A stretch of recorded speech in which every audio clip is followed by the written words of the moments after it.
Welcome back to season 2 of Shoot Your Shot. Shoot your shot.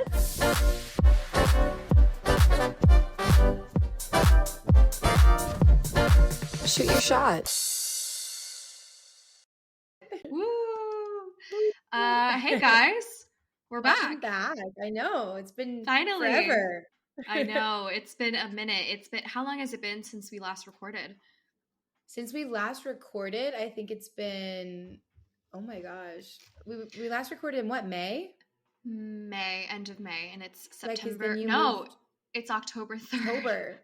Yeah, I think we had episodes going out till July, but we didn't record since May. That's such a long time, guys. We have not recorded in months, so this is great. We're so excited to be back. It feels good. We have a bit of a different setup because obviously, as you guys know by now, I moved to Europe. So we are doing this virtually. Yeah. It looks I think it's working. I mean, it's very different to like not see you across the table from me, but like it's kind of cool. I kind of am into it.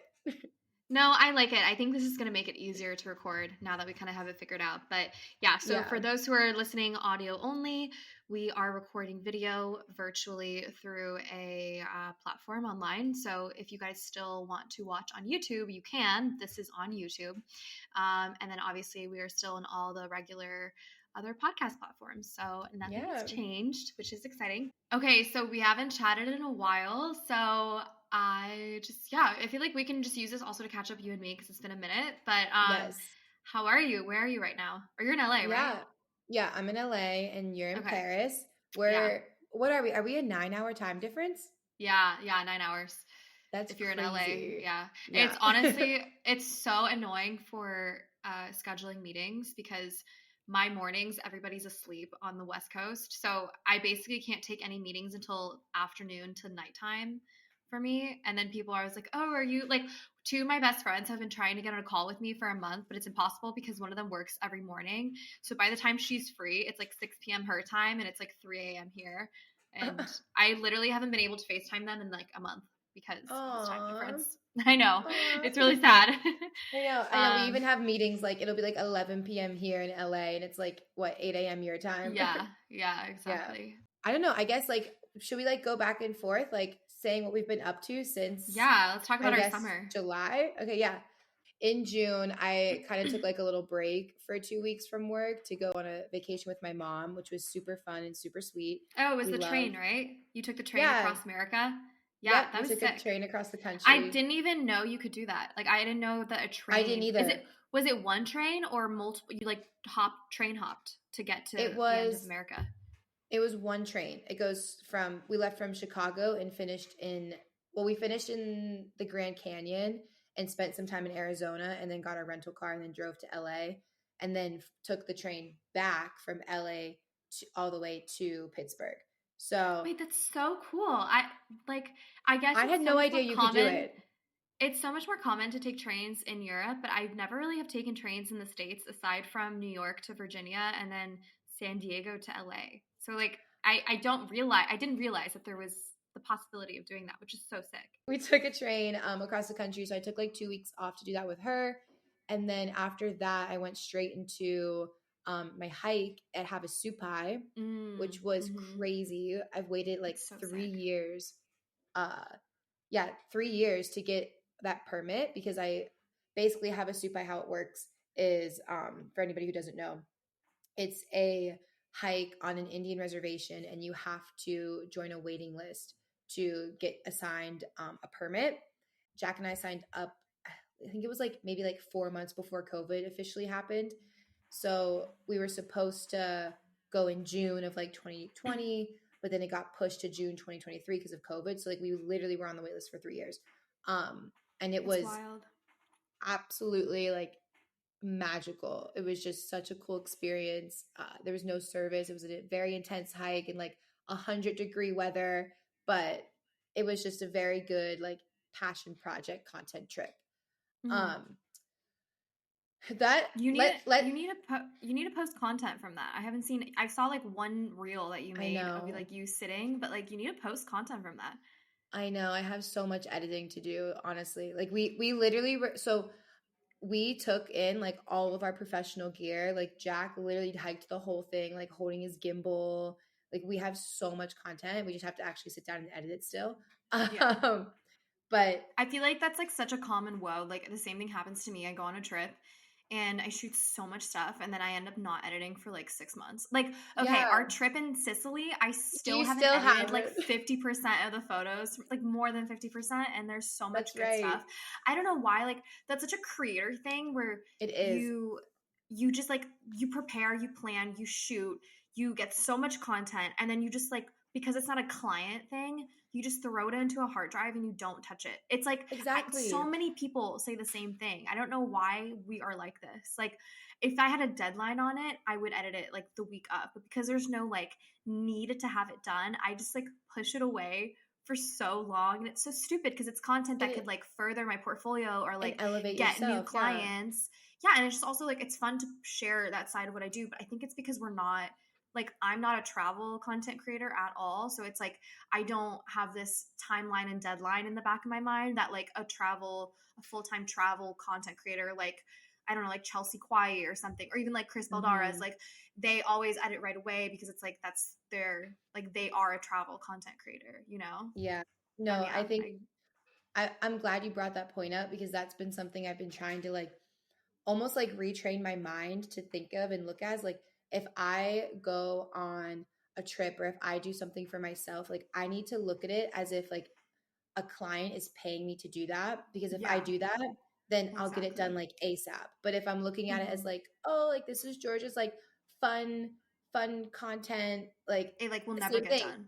It'll never get Yeah, done. But yeah, it's so important to remember that like we have to focus on our personal brands because at the end of the day, like I mean, obviously our work speaks for itself, but if your personal brand is also growing, like there's so many opportunities you could be missing out on if you don't focus on that. So yeah. I've been It's like even beyond like a personal brand. It's just like throwing all the stuff that you shoot out there. Like you will get a client eventually yeah, from the exactly. stuff that you're shooting on your own for fun. Like I that always happens to me whenever I do end up posting this like travel stuff. I'll have someone who's like, "Oh, I'm traveling and I want you to come with me." You know? So yeah, I know. It's like why do we do that to ourselves? It's like I the know. It's so solution is us just annoying. doing it, but then like no, like I have this conversation with like so many friends where we're always like, yeah, Hmm. we just don't edit anything. I know, like literally Anyways. last night I was sitting in my room and I have to edit a couple photos that I did for my friend. I like took some merch photos for him and he's paying me obviously, but at the same time I was like, oh, but I also want to edit this one real idea that I have for myself. And I like got all the footage together and then I just went into being like, yeah, but if I just get these merch photos out of my head first and I'll be able to like think about my reel more creatively.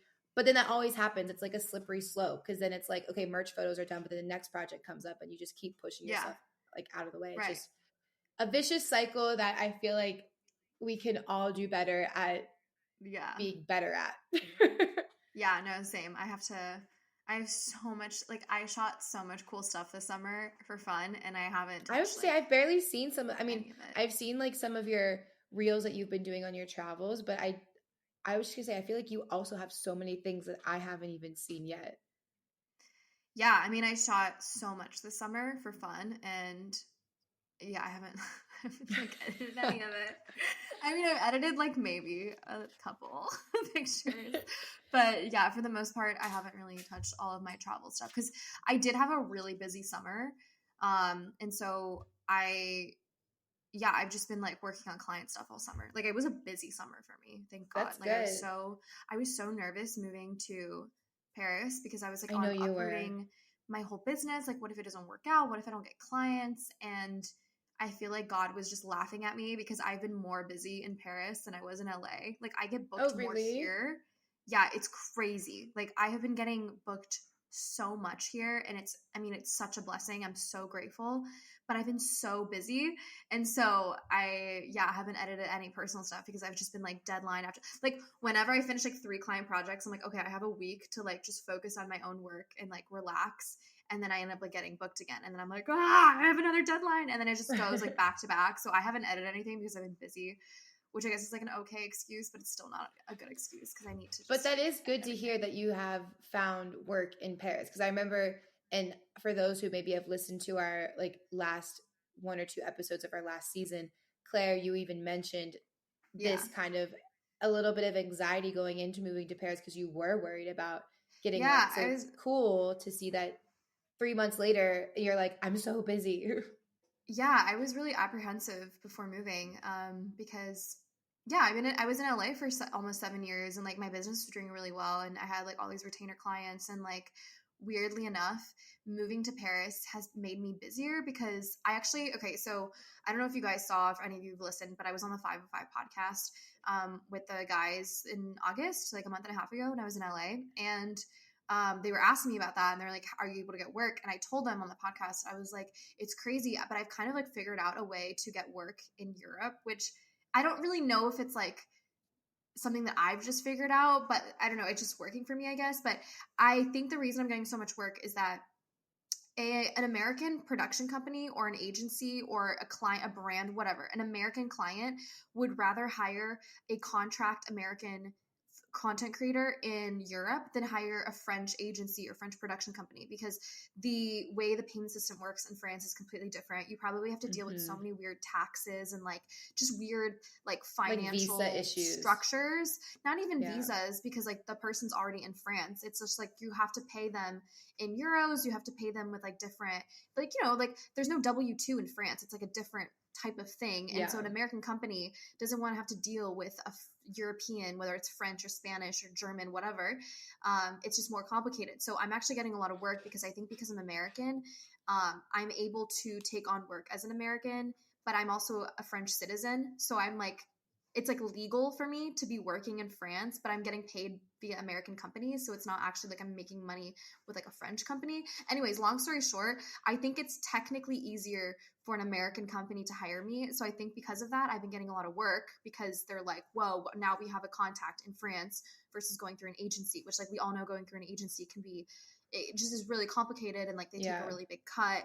So I'm able to get a bigger budget because it's my budget, it's my rate, I'm getting paid my rate, which also, that's such a sick thing that I realized, is that I think creators in France get paid less.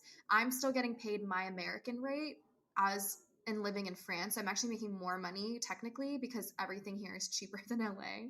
So I'm even though I'm making like, you know, the same rate, it's like technically it's more valuable because I get more out of that money here.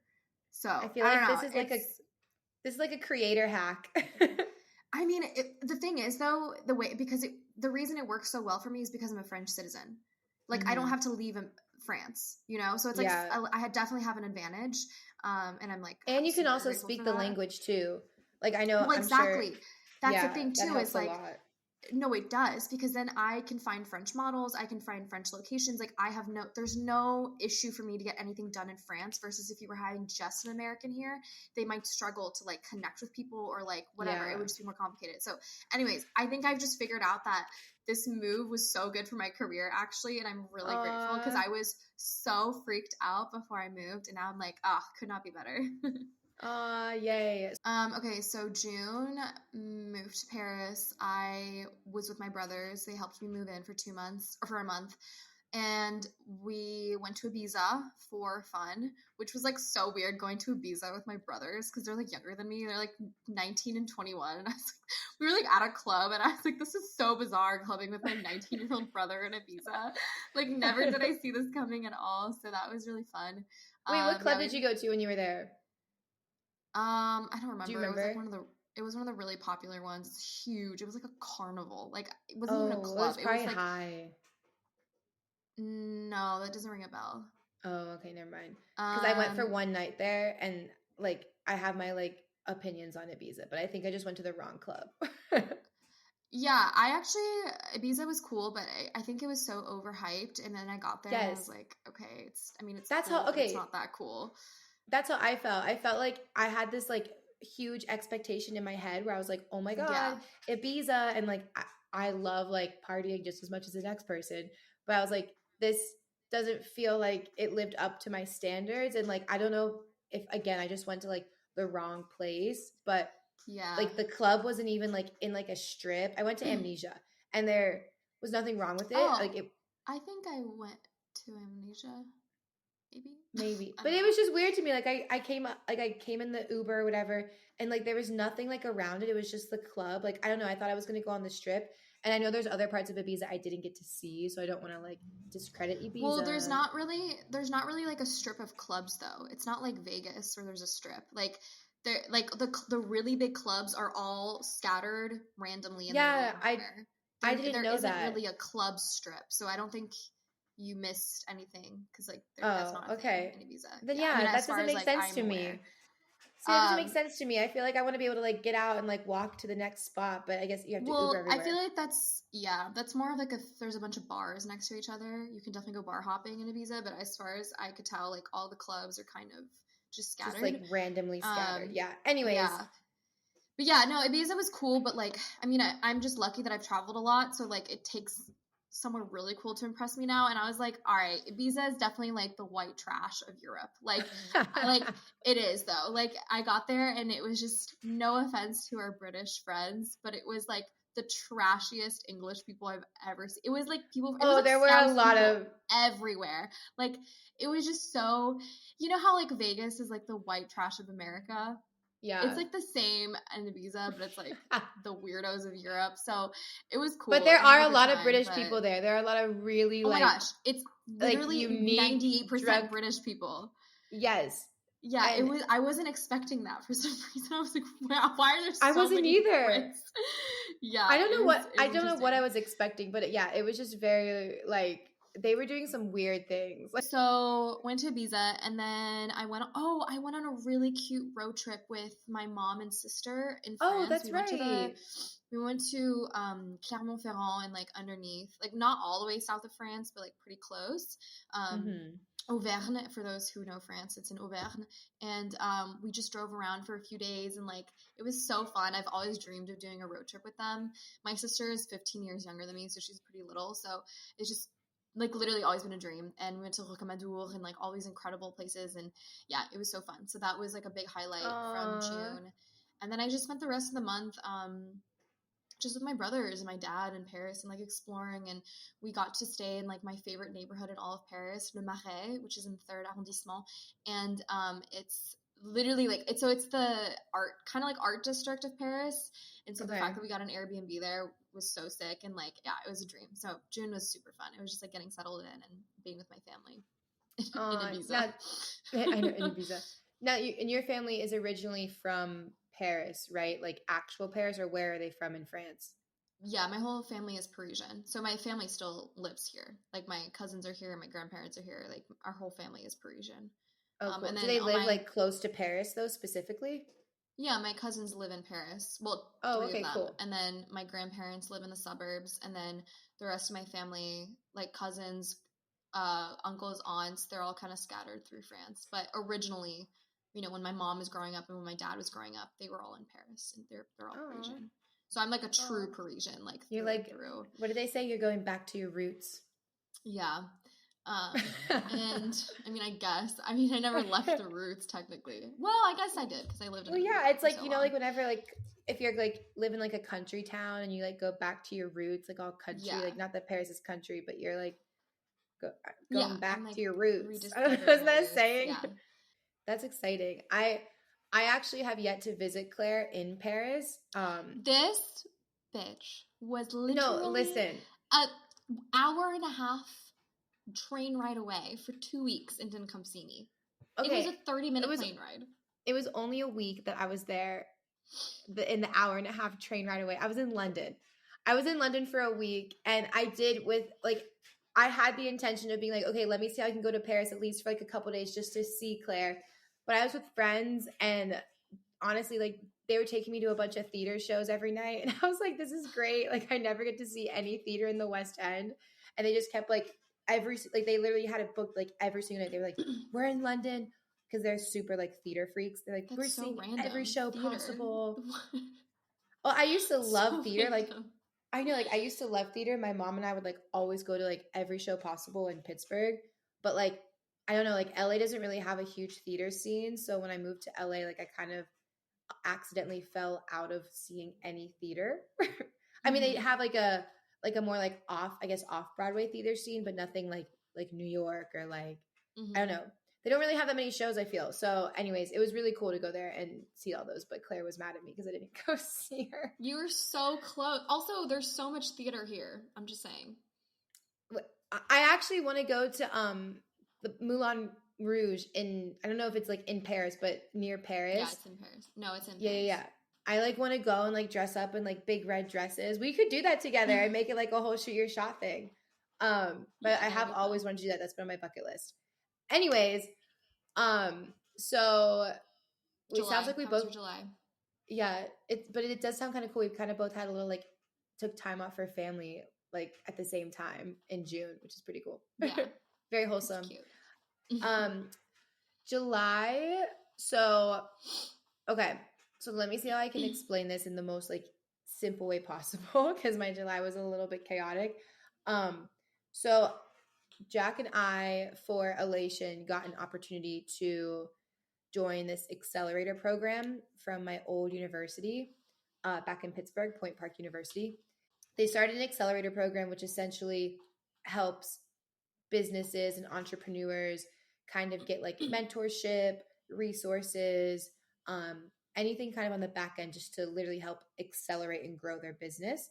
So we were picked to join this program. It is based in Pittsburgh. And now we're like 2-3 months deep in it. But in July at the time, we kind of like packed everything into my car and drove it back across the country, which sounds crazy now that I think about it, because I literally did like a train ride from Pittsburgh to LA, train ride from LA to Pittsburgh, flew from Pittsburgh to LA, just to then literally a week later get in my car and drive my car back over to fucking Pittsburgh. Like, I'm so sick of driving back and forth across this country. This is like probably like my 12th time I've done it, but it's fine.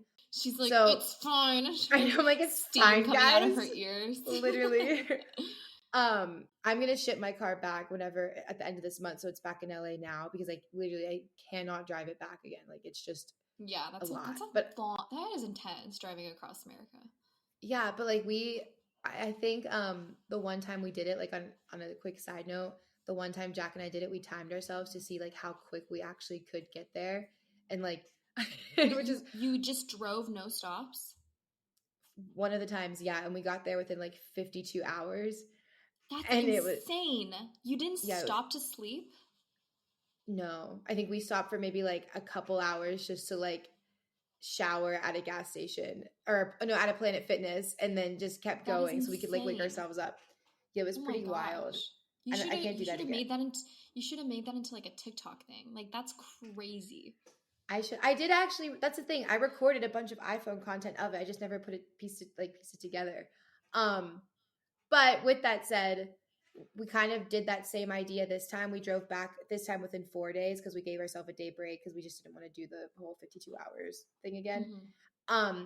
So back to the accelerator. We drove my car to Pittsburgh, and we are currently in 3 months into this accelerator, and we're about to open up an office in Pittsburgh, which is, I know, I'm super excited. Yes. This is huge.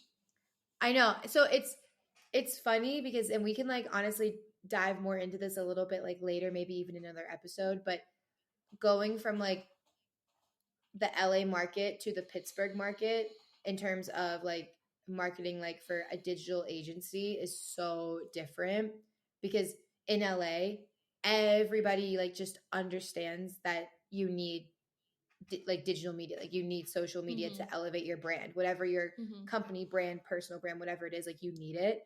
And in Pittsburgh, like love you, Pittsburgh. I don't know if any Pittsburghians, Yinzers are listening. It's like all like 60-year-old like men like who work in the marketing company there for the most part, and they just are stuck in their traditional marketing ways where they just don't believe. They just don't believe that you need that. And like, of course, frustrating. So it's been a huge challenge to like really kind of get our name in that market, because I'm not by any means like leaving LA. It's just, this is hopefully like just another point where we can have our company grow in. But I just had to be over there for some time to like really like figure out how this market works. But yeah, it's been very different. And things in LA, another thing too, is like things in LA happen like fucking quick. Like Like if you want to do a shoot, sick, let's do it tomorrow, let's do it next week. Like, you know, like it just happens because people are moving so quick here. In Pittsburgh, it's like, all right, cool, let's set up a meeting. And then they're like, okay, cool, let's have a follow-up meeting in a month to then talk about the next steps. And then the next meeting after that. Oh, it's so frustrating. And it's like, I'm how just do you like, even get anything done? It's like, we don't need to have a meeting about what we're going to do. Let's just do it. You know, that's exactly. so interesting. I was out with a friend the other day, and we were talking about the French mentality in business, because French people are exactly like that. That's why French people don't succeed. Really? No offense to French people listening, but like, French people are not efficient. They need to have a meeting about a meeting about a meeting that's going to come. They don't get things done. They're always like, oh, but what if this happens? Oh, but what if this? Or there's always these what ifs that it's like, you just have to do it. You can't live your entire business strategy off of what ifs. And this is why French businesses, there's not a lot of entrepreneurs here. It's just this mindset where it's like you're stuck. There's always an excuse, and you overthink everything. So nothing ever actually happens. Market.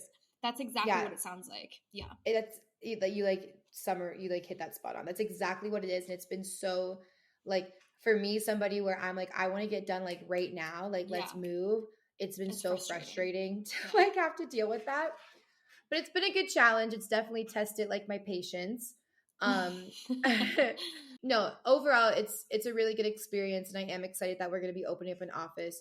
I think that's part of my goal is to almost like hopefully lessen that whole like mindset of we have a meeting about a meeting about a meeting about a meeting thing, like you said, and come in there and be like, okay guys, no, like this needs to be done like right now. Like I don't know what the fuck you're waiting for. Like social media moves quick, like digital media moves quick, and you guys are like 4 years behind. So that was your July. So you were basically in Pittsburgh all of July. Yeah, all of July I was in Pittsburgh starting that accelerator program. Again, we're still in it right now. I think it's gonna go on. I believe it goes on for like another like 6 months, maybe to a year. Of just having that like support from the university themselves. But in terms of like getting jobs, like we've kind of spent the last 3 months really diving in the Pittsburgh market, and now we have a couple shoots coming up in October. It's almost like we have to like re-show, even though we have all this work to show for, like we have to work with a Pittsburgh company to really show that like we can do all this stuff, because then they'll trust us. So we've built that trust, and we have a couple gigs this month, which I'm excited about, because hopefully that means that then we can start like getting things moving even quicker. Cool. Well, it sounds like it was a good, productive July. Yeah, no, I'm excited. It's good. It's good. But go ahead. Now tell us about your July. July was fun. I did my first fashion week, which was cool. It was Fashion Week Haute Couture, so it's high couture. So it's it's like all the big designers, I guess. I don't really know that much about fashion, but anyways, it was fun. I don't either, honestly. I know like a little bit. I feel like it's bad that I don't. Well, you're not in that industry, so it doesn't matter. You don't need to like. I know, but I want to I feel like I want to know for the sake of you, like seeing your jobs, because I want to know like, oh, like that brand's like really big and cool, but I literally have no idea what the brand even is. I'm just really excited for you.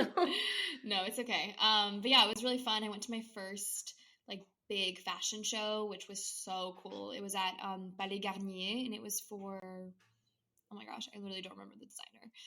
It's like a very well-known designer who does like ball gowns basically. And the clothing was insane. So basically it was in a palace, huge palace.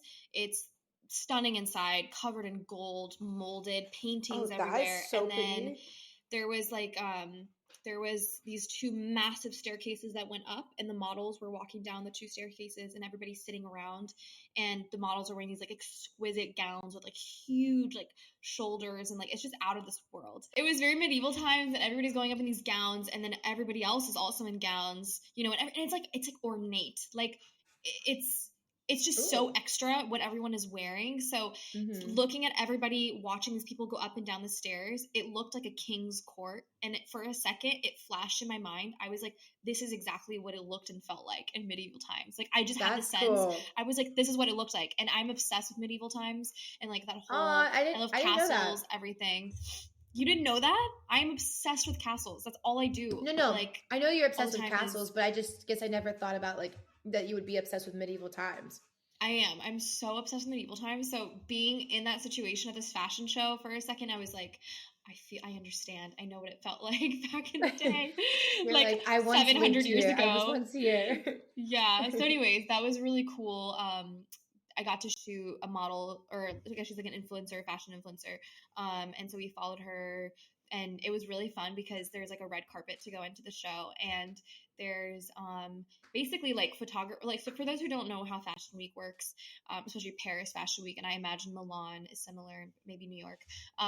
Photographers will just go to as many shows as possible, and we'll try to get pictures of the celebrities going into the show. So photographers aren't allowed to go inside the show unless you're going with a celebrity. So people will just show up and try to grab a picture of like Camila Cabello or like Kendall Jenner or whatever, people going in, and then people will literally dash to a cafe, edit the picture, post it on social media, and will hope that their picture gets picked up by like, E! News or Complex or, the celebrity themselves. So it's kind of a bit of like a slightly paparazzi feel in a sense, because people are just showing up and taking pictures of celebrities, but people are right away rushing editing and just hoping to get their chance at becoming discovered through getting pictures of these celebrities. That's cool. I So didn't know that.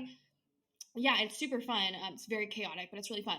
But I'm super lucky. I was able to go with a celebrity. So I get to go in the show with them and go through the red carpet and shoot all the celebrities inside, which is so sick. And so getting to see, like, I was on the red carpet taking pictures of the celebrity going in, and like all the photographers are out there shooting. And like, it was such an unreal moment because I was like, whoa, this is what I moved to France for, was like to get into this luxury, like designer kind of world. Cause that's like, I'm very much into the editorial type of photography. And it was just unreal that within like a month of moving, I was able to like have access to this because of my friend Louie, who like brought me on. And this girl is super sweet, and like she lets me go to a bunch of the fashion shows with her now, because we're actually in Paris Fashion Week right now as I'm recording this. Today was the last day of Paris Fashion Week, so I was actually at a fashion show like 2 hours ago, shooting for this girl also. But anyway, so July was sick because I got to experience my first taste of Fashion Week. And then I went on a road trip with my friend Susie to the west of France, this arm of France that sticks out, which is called Bretagne, or Brittany in English. People might know it as Brittany. And I was invited by this girl. Okay, this is actually funny. This girl follows Chelsea Kwai, and I shot Chelsea last summer now. I guess it's been a year now. And she had found me through Chelsea posting the pictures I took of her. And she DM'd me, or even no, she emailed me in like the fall, so like a year ago. And she was like, hey, like I own all this land in Bretagne. Are you going to be in France anytime soon? And this was like 6 months before I even considered moving to France. I was like, hey, I'm probably not going to be in France anytime soon. Like, I'm sorry. She's like, well, if you're ever in France, I would love to host you. I own these like mini houses, like small homes, and you can come stay on my farm. And I was like, whoa, that's so sick. But I was like, I'm not going to be in France anytime soon.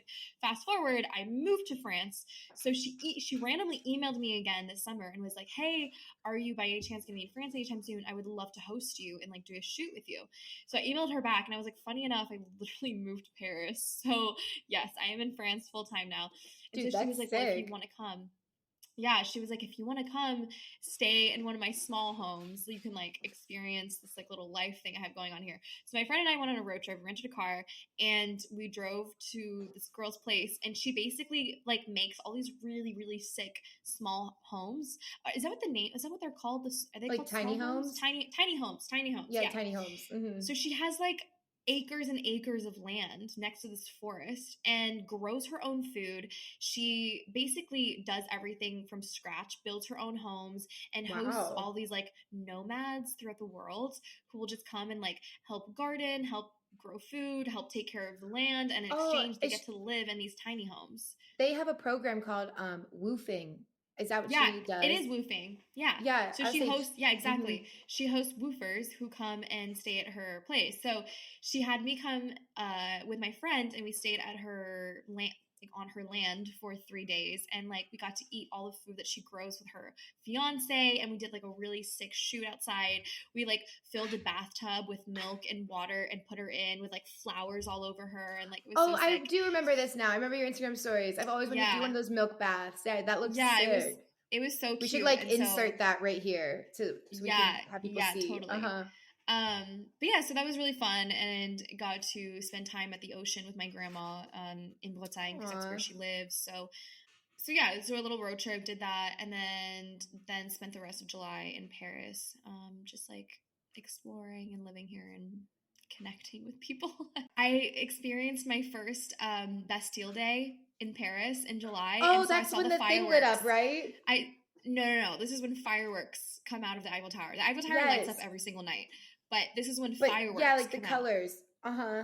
Yeah, insane. Literally the craziest fireworks I've ever seen in my entire life, and I have seen insane fireworks. Like if you've ever been to EDC, you've seen crazy fireworks. This was beyond. Yeah. It was the most mental thing I've ever seen, and that was like a huge highlight of July. I have a question. Do you find that it's easier to like network and connect as a creator in France, or more difficult now that you've made that transition from LA to France? And definitely so expand off that a little, because I'm just curious. Yeah, that's one thing that I really appreciated about America, specifically LA. It's connecting with other creators, and just overall being able to connect in a creative industry is so much easier in America. It is so much more difficult here. People are not as open. People are very closed off here. It's very individualistic in France. And so there's not like meetups. There's not really, I mean, like maybe there's some here and there, but it's really small. It's not like a thing that's created here. Like it's hard to connect with people here, period. Like I have barely made any French friends because French people are so difficult to become friends with. So it's like that on top of like, it's a cultural thing. Like French people are very cold. They're not very warm. They're amazing friends once you're friends with them, versus like Americans are very warm and very easy to be friends with, but they're very fake. Yeah. So Americans, like if you make a friend, that's probably not a lifelong friend. It's much more superficial, versus French people are much more difficult to like get past that barrier. But once you're past the barrier, they will be such good friends long term forever. So it's just a cultural difference. French people are just more cold and less open and closed off. So that's just really what it is. But it also translates into business. It translates into the creator world. There's not really like a big community here. I'm actually working on something right now to change that. So I'm really excited because I technically can't announce it yet, so I'm not going to say it on here, but something is coming up, which with a brand type of thing that you guys know really well. So it's exciting. But anyways, exciting. It's just difficult connecting here. Networking, it's just different. I don't know. For me, it was easier networking in LA for sure. I think it's just different here. I haven't really done a whole lot of networking here yet because I've been so busy and I've been traveling. Networking is still the biggest thing that's helped my career the most, and so it is cool to see my network that I created in LA now having its effects in my career in Paris. So that is a huge tip to people, is like your network is your net worth, truly, even if you move. Yeah. Yes. Yeah. I was gonna say that's probably like that sounds very like a full circle moment too for you, which is really cool to hear. Okay, so now we're moving into August. Okay, Let's do like August catch up. What were you doing in August? So August, so the first part of August, I was deep in the accelerator program still. And then Jack and I took a trip to Iceland, which was incredible. Like for anybody like who knows me or doesn't know me, like Iceland is one of my favorite places in the world. It's like a photographer's just playground. And I personally get so excited to shoot like really pretty landscape photos, whether it's like with my camera or my drone. So right before Iceland, I bought the new DJI Mavic Air 3 because I told myself I was not going to go to Iceland without the drone. I don't even care if I went into debt for it. Like I was like, I need the new drone because I'm going to be around too many cool places to not have the new drone. Because my other drone, I loved it, but it just, this is actually a really fun fact for anybody who does drone stuff. I had no idea that my DJI Mavic Air 2 that I've been using literally for years was recalled and they weren't selling it anymore. There's nothing really wrong with it, but there's certain like things about the megapixels on the camera that just weren't like the best that they could be. And that's why then they came out with the Air 2S. And for whatever reason, I just did not like know that was a thing. I just thought like it was like almost like, okay, imagine like an iPhone, like iPhone 13, and now they made like an iPhone 15. Like I was like, it's probably still like a really good camera. I don't need the S2 yet. So to my surprise, I was actually having issues for the past like 6 months with the megapixels in my drone. And I was like, this is so weird and so random. Like, I don't know why this is happening. Anyways, that's why. So if you have a drone and you have a Mavic Air 2, Go Upgrade. upgrade. Yeah, upgrade. I promise you it's worth it. Um, anyway, so I got to use the new drone on that trip, and I took so much stuff. I kind of put some content out. I'm still working on like really like diving deep into like making like a shit ton of more content from there. But Iceland was, and I think this is kind of almost, I guess, important for all creators to maybe try to do. For Iceland, Jack and I went with the intention of we are not going to do any client work. We are going to go shoot all passion content for ourselves, like whatever that means. Like Jack had an idea that he wanted to shoot, he kind of like wrote a script out for a story, for like a little short video that he wanted to do. We filmed that. I had like a bunch of different ideas for drone shots that I wanted to do. We also learned film, like how to use a film camera on that trip together, which was a really cool experience and really fun. Jack's photos were so good. The I film shots were know. amazing. But regardless, we went to Iceland.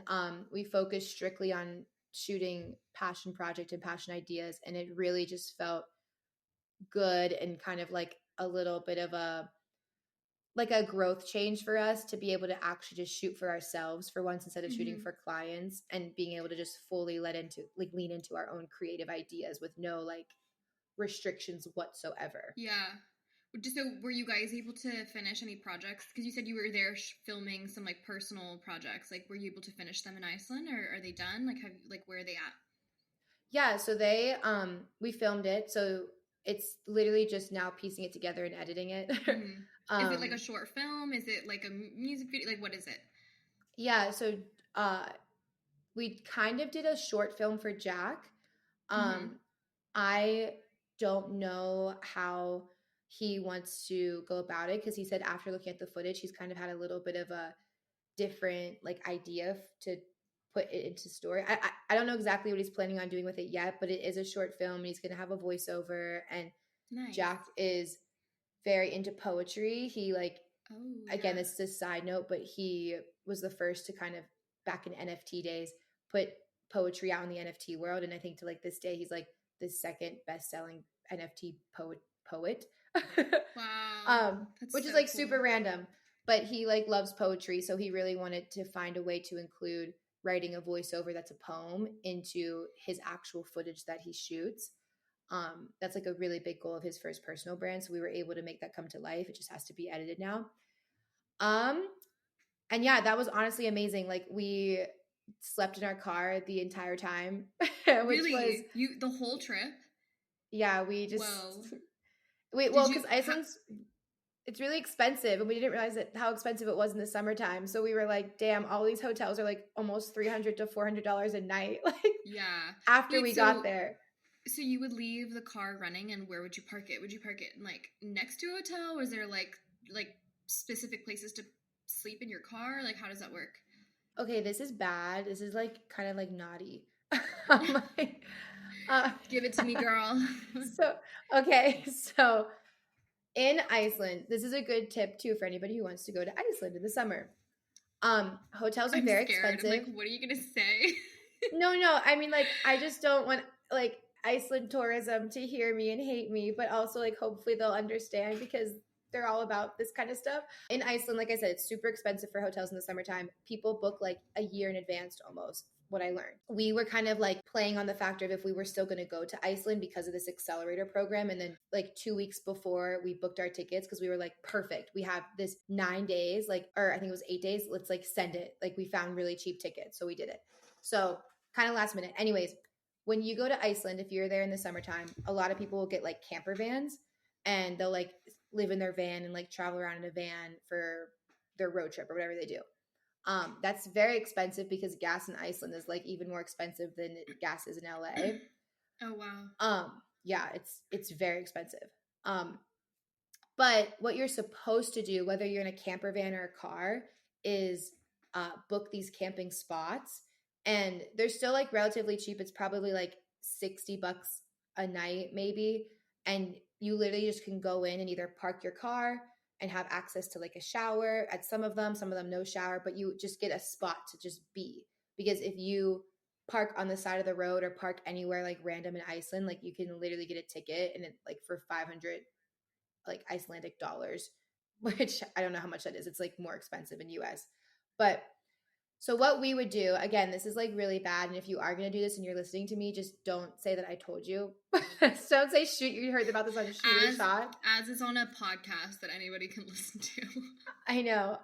But what we did is, so the campsites that you go in to park your car, they close at like 8 p.m. So if you go in at like 11 p.m. and then you wake up before they open at like 4 or 5 a.m. and then leave, then you don't have to pay.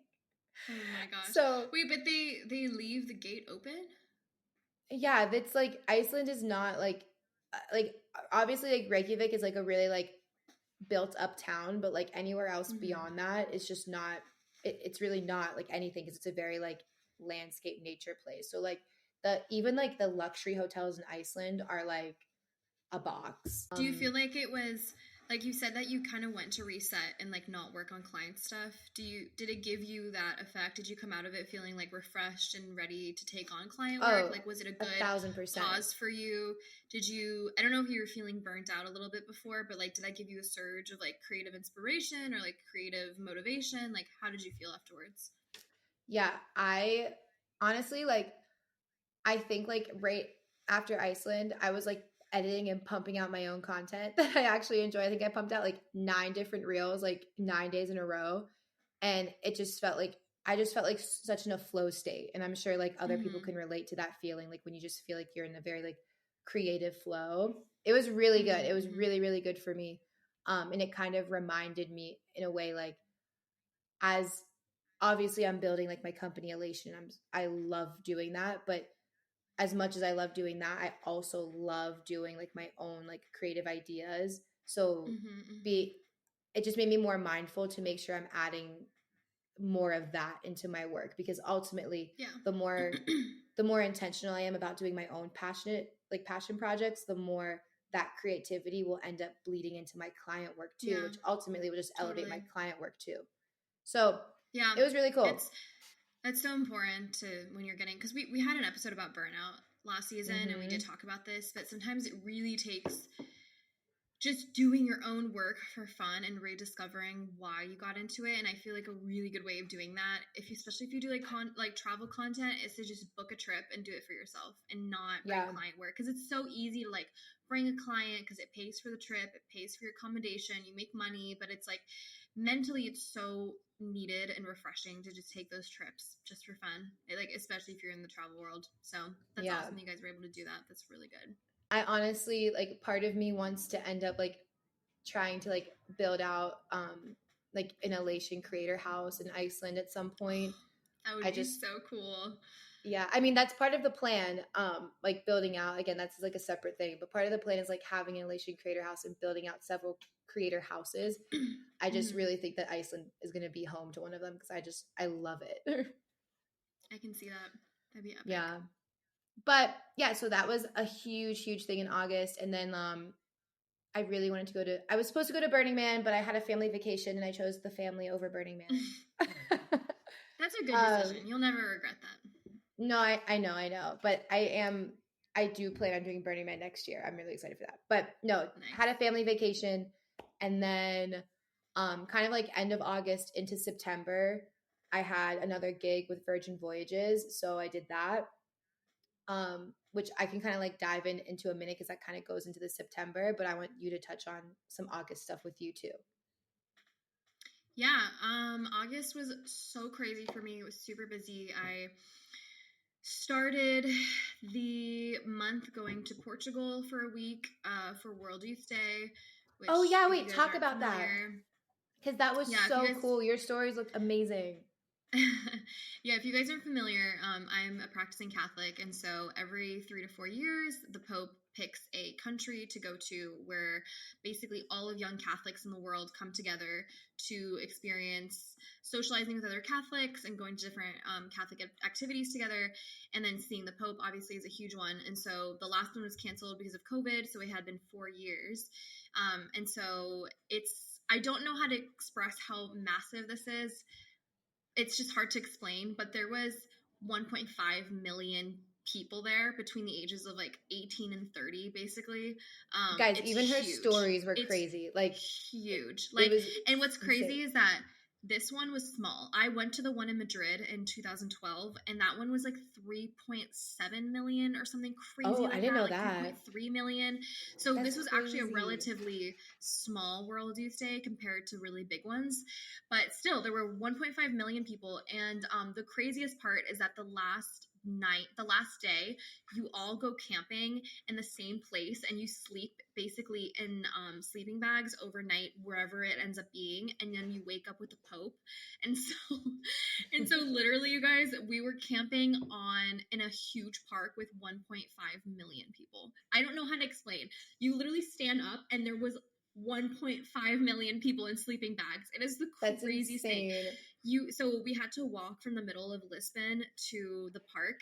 They shut down 3 highways so that 1.5 million people could walk through. So they're like, we were literally during sunset walking to the park with millions of other people. The sun is setting, the sky was like bright orange, and there's a sea of people just walking on the highway. It is the craziest thing. Like, it was so cool to be a part of that. It was super like unifying and really beautiful. So that was a really cool way of starting August. So I was there for a week with some friends, and then I went back to Paris for a big week of gigs. I had a bunch of projects going on. And wait, you know what my favorite thing about, on a side note, because I want to make sure you mention this, because I think we should do a reel about this. I loved whenever you woke up on your story and like it wasn't the Pope, but like somebody was like DJing like techno music. Oh yeah, there was a priest DJing techno. It was so funny. That's how they woke everyone up. Like, I mean, like, how else do you wake up 1.5 million like 20-year-olds? Obviously you got a priest who DJs, and so people woke up at like 6:30 a.m. to techno music, which was like a little bit early. I feel like they could have done that at 8 a.m., but it's fine. And yeah, people were just vibing. Like, it's so funny, people were getting up and like yawning and like putting their hands out, and then other people were just like bumping up and down at like 6:30 a.m. That's so funny. It was so fun. Yeah, that was really fun. But yeah, so then I was back in Paris for a week of gigs, and then I flew to LA for 10 days. I had a shoot with Joe and Jax, which is a really well-known dance wear company. They did a collaboration with Presley, who's a very well-known dancer. She was on Dance Moms. And so I have been working with Joe and Jax for a year now. I did their last big campaign shoot last summer for Jenna Johnson, who's on Dancing with the Stars. So I've kind of like been a little bit in this like dance fashion world. So they had a new campaign, so I flew out for that because it was just like a really fun, really good campaign to be a part of. So I went to LA specifically for that, and then I got really lucky and just got booked out for a few shoots that week. So I had a week of shoots in LA, and it was nice to like catch up with friends there. And I actually didn't really catch up with that many people because I was really busy working. What was seeing a lot of people. What was your favorite shoot that you did in LA? Because you said you got booked on a lot. The Joe and Jax, for sure. Mm-hmm. Yeah, it was really fun. But yeah, I ended up seeing some friends, and then I went to Virginia. My brother got engaged, so I was there to shoot the pictures. So that was really fun. Spent a few days in Virginia, and then I flew back to Paris, and that was it. It was just a bunch of traveling. So yeah, August was busy. It was exhausting. It's very cool though to see, like, I mean, this is just me like now like really sitting with all this stuff that we both of us have been doing. Okay, so tell me about September, last month that we're going to catch up on. Yes, so September started with, I worked with Virgin Voyages again, the cruise company. Nice. This one was a little different. So I worked with them in March, and I had like a ton of set deliverables for them, like flew out there, like worked like nonstop. This, which I've never had like a client really do this, it was kind of cool. They gifted me this cruise. I didn't have any set deliverables. Wait, that's sick. Yeah, it was very like unexpected too. I kind of like really over delivered in March and like did a lot more than I think, well, than what I was supposed to, but then I think they even thought I was going to do. So they kind of said, hey, like we have this cruise. It's super last minute. Like you would have to leave in like a week and a half, but we would love to gift it to you as being one of our like valued creators. And I was like, That's so really? sick. I was like, really? Like, I don't know. It's like one of those things, like, I know I did a lot of work for you, and like, I feel like, yes, like this would be cool, but It's also I've because never you had anybody do killed that. it. That's huge. And you Yeah. did such a good job. They were like, we need to give this girl just like a vacation. But that's what I mean. I just That's that's so never cool. happened before. So I did that. I did like a lot of just kind of like fun content. I didn't have any, like I said, set deliverables, but I did do some content for them still just to make them happy and like posted about them, whatever. So I did that. And then after that, I ended up staying in London for a week. And that was more like just like a fun thing. Like I was with my friends. I said earlier, we went to like West End like almost every single night, which was just a really cool thing to be able to like pack up Is West like End all my theater a shows. neighborhood, or is it like in a stadium, yes. So or what is it? West End is an area in London where like all of the theaters are. So if you're like into the theater world, it's like a really bucket list item to go see a show in the West End.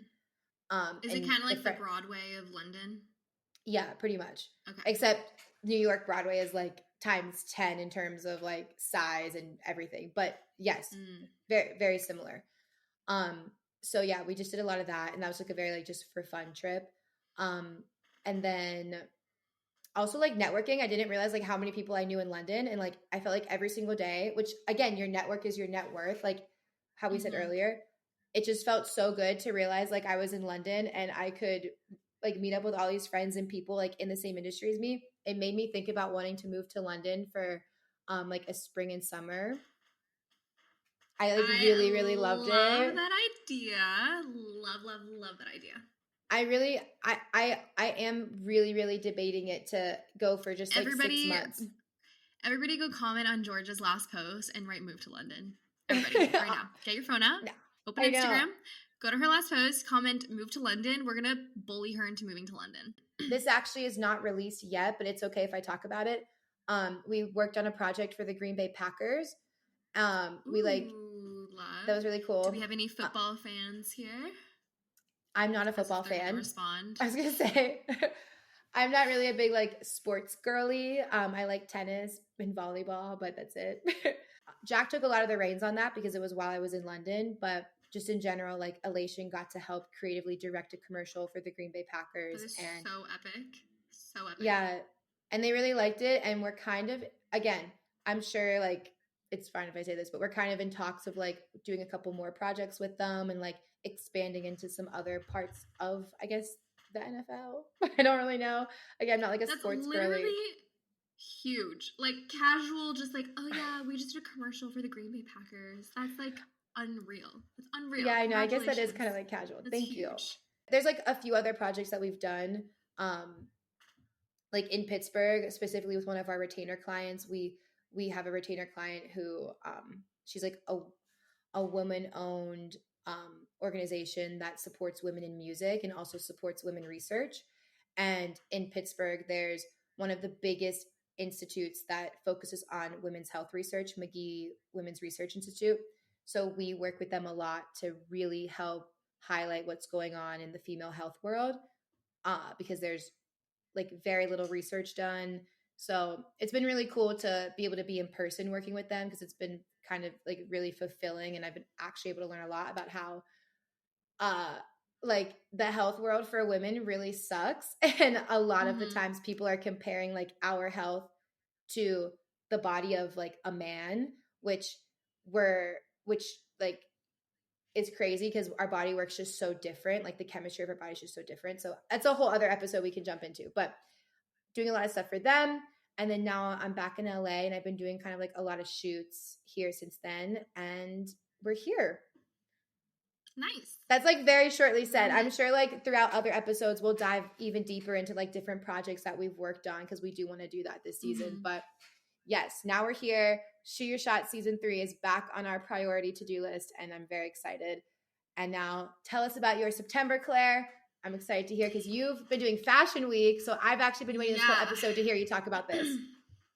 Yeah. So September started with me being homeless. I have been looking for an apartment in Paris for months. I love how you said that.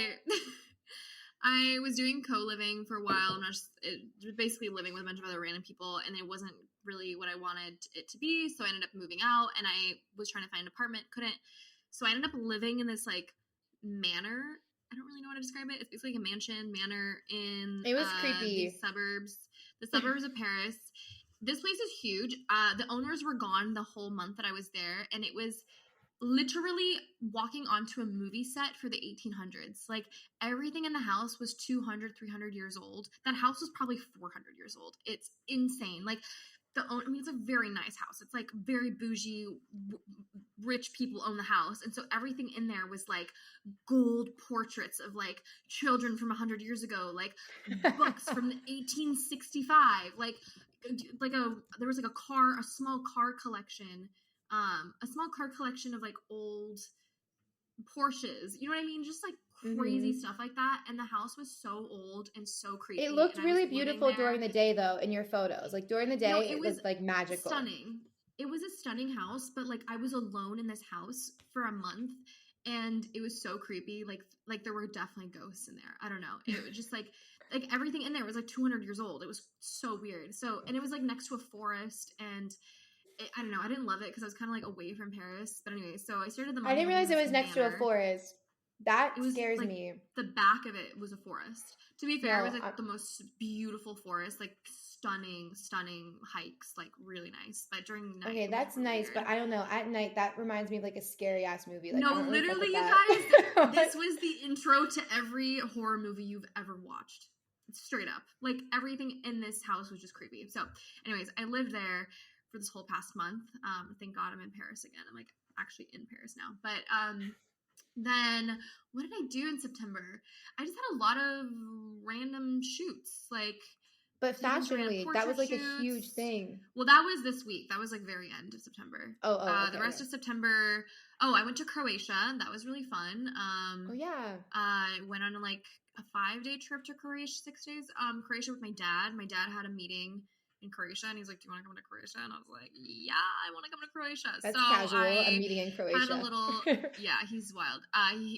Yeah. So I went on a little vacay with my dad, which was super fun. It was like really nice to spend time with him. We were in Dubrovnik, and it was so beautiful, and yeah, it was amazing. Although he was busy the whole time working, not the whole time, but like a lot of the time he was busy working. So I ended up doing everything kind of solo. And some people love solo traveling. Like I have so many friends that like will live, breathe, die on that hill. Like they love traveling solo. I'm not that girl. I do not enjoy traveling solo. I think it's so boring. Like it's not that I can't do it. I just don't enjoy it. And I feel the same way. Me why. This reminded me why. The whole time I was like booking like sunset boat tours by myself. And I was like, this is so lame. Like, I mean, it's beautiful. And I'm like in the middle of the ocean during sunset. But I'm like, I'm by myself. This is just not the same. I don't know. I don't enjoy I completely experiencing the world alone. I see something beautiful and I want to be freaking out with someone else and be like, oh my God, this is insane. And instead I was just the same way. I completely agree. And yeah, so that was fun, but it just reminded me why I love traveling with friends. And yeah, then honestly, it was a really busy month just working. I had like 6 friends in town at one point. So I was just hanging out with friends, which, okay, this is one of the best things ever about moving to another country is that, especially a place like Paris, because everybody goes to Paris. I've seen so many of my friends that I don't usually see because they're here and they only know me. So they make the effort to come hang out with me versus in LA. Like no one makes the effort to hang out with you because like everybody's in LA. So I have hung out with more friends in this month in Paris than like some of my friends in LA when I lived in LA.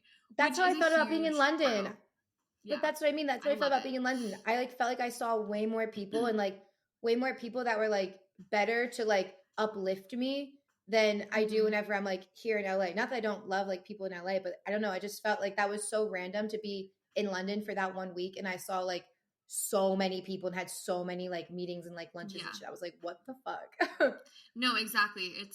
There's something because people are here visiting, they like want to see because they're visiting. So anyways, it was super fun. Had a lot of friends here staying with me, and because I was living in a house, so I literally had like a hotel basically at one point. I was like, I'm just like I own a hotel. Just come stay here because there's no one in this house except for me. Like the owners weren't even there. And then, so then it ended this month with another Paris Fashion Week. Apparently, there's a lot of Paris Fashion Weeks. I was not aware of this. There's like 3 or 4. I thought there was just different one types. big one.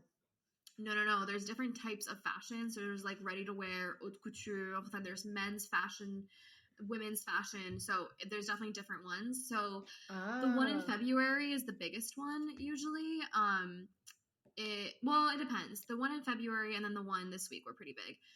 Okay. But this week was ready to wear designers. So yeah, this was so fun. This was like literally the best week ever. It was so busy. I got to shoot for Lancome for 3 days in a row with Emerald Tubia, who's an actress. And so I was following her around, got to shoot a little ad commercial for Lancome, which was super sick. Which you crushed.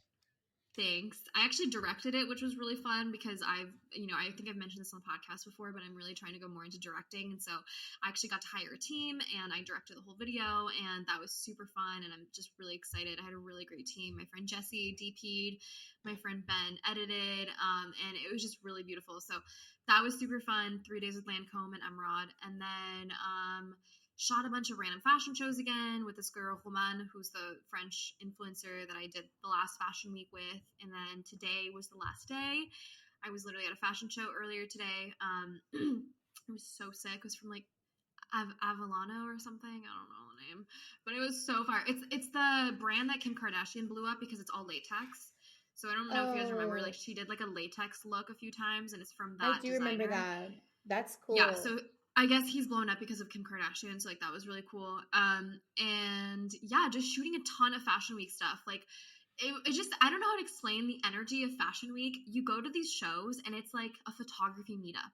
Like, and if you've ever been to a photography meetup where there's like tons of models and like so many photographers and everybody's trying to get the best shot, blah, blah, blah. Like, and it's just, there's this like palpable energy. It's like chaotic and energetic and like it's so alive and it's so fun. I freaking love Fashion Week. It's like, it sounds like it's kind of like a drug almost.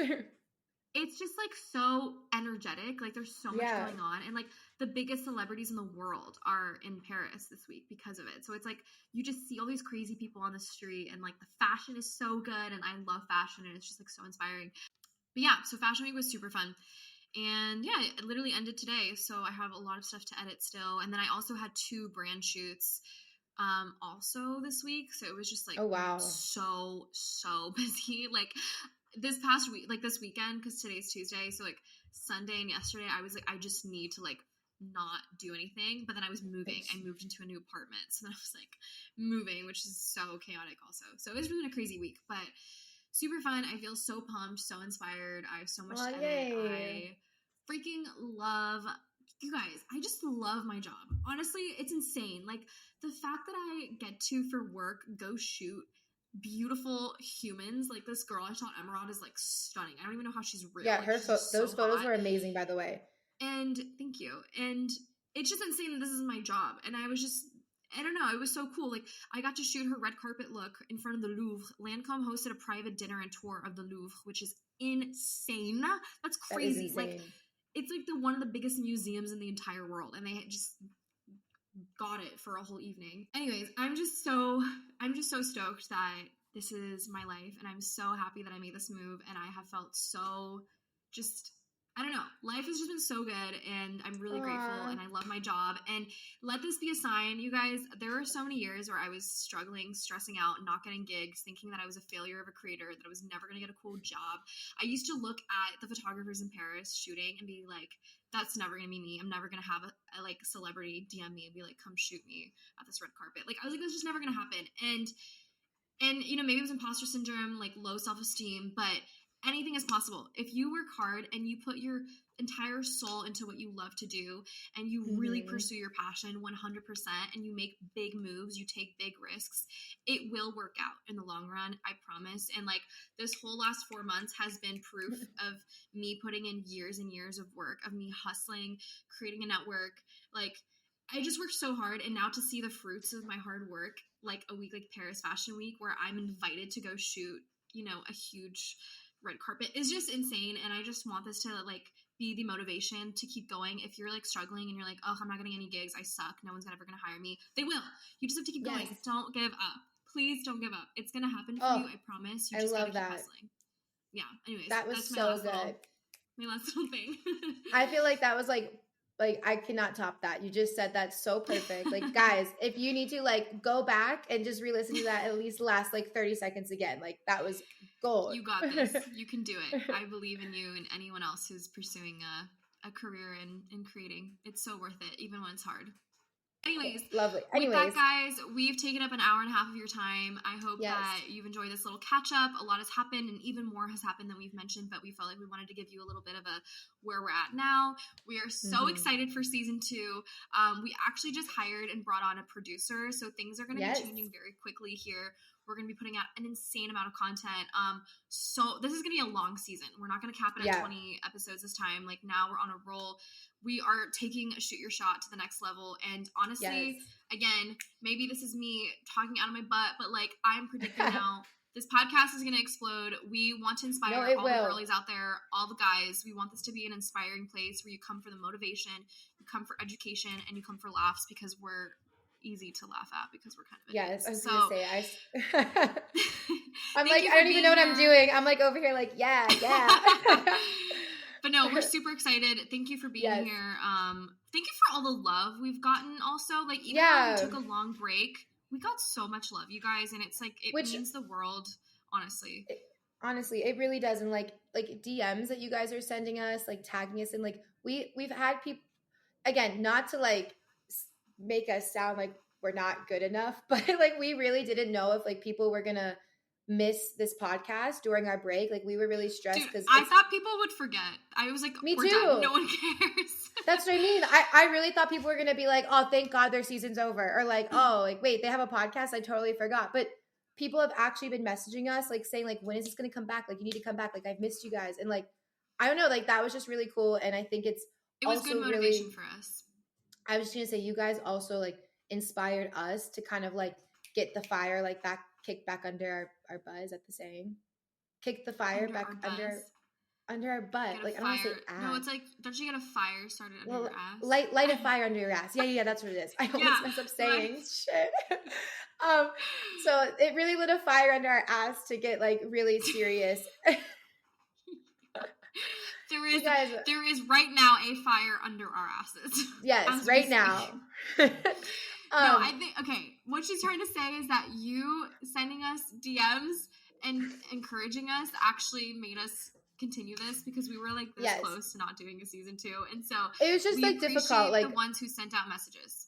Yeah, I think like to shortly say too, it's important I think for both of us to note right now that I'm thinking about it, like because Claire did move to Paris and like I'm still in LA and like travel a lot, I think we were under the impression like, how are we going to do a podcast? Like we don't want to record remote. We want to be in person. Like we kind of were putting all these obstacles in our way, and we both kind of had a moment like, you know what? Like people are telling us like they actually like even one DM just made us like have that mindset change. We were like, no, like who cares if we have to be remote? Like let's do this. Let's figure it out. Sure, it might be a little bit bumpier now that we're in a different setup, but like we want to be able to make this grow, like Claire said, and hopefully be able to like do things that we don't even know that we could do with it yet. Like I don't even know. But yeah, so I guess this is just like a thank you guys for sticking with us and being a part of our journey as we're in this. And a small DM goes a long way, and you might not think that like DMing a podcast is going to do anything, but for us it actually was a big deal. And so thank you for taking the time to encourage us and to giving us feedback and really just nice comments, because it actually was the deciding factor for us to continue this. So and that goes for like, please go DM and say hi to your favorite artists, or even like small artists, especially like a DM. It just goes such a long way that I don't think we realize the power that it has. So just thank you. Even and know like that taking your words like are important. Yeah, and even like on that note, like taking somebody work you really love and like sending it to them and say, I really love this shot, or like I really love the lighting that you did in this shot. Like something as easy as that, like that, even if it's like the biggest person in the world and you think they might not see it, there could be a chance they see it, and that could mean the world to them. Exactly. Yeah. So with that, thank you guys so much for joining us back on season 2. This is episode 21. We are so excited. Yay. We're looking forward to you guys being a part of this new adventure with us in this new chapter of Shoot Your Shot. And if you have any topic ideas, if there are things you want us to talk about, please DM us, send us text. If you have our number, like, just let us know what you guys want to see. This is for you. We're doing this for you guys, the creators. And so if there's something you're like, whoa, I need them to touch on this thing that's happening right now. Yes, even please. Like pop culture news, like, please tell us. We are so down. Make sure you guys follow us if you haven't already. At Shoot Your Shot Podcast _ on Instagram. You can also follow us on TikTok. We're on YouTube. And just do all the things you would do to support a podcast that you love. We really appreciate it. Rate and review. Please, actually, for real, please leave us a rate and review on Apple Podcasts and Spotify, especially Apple Podcasts. That is so helpful. Like, that's the number one most helpful thing you can do for any podcast. So if you like us, if you want to see more content, please leave a rate and review. And with that, we'll see you on the next episode. Bye, guys. Bye.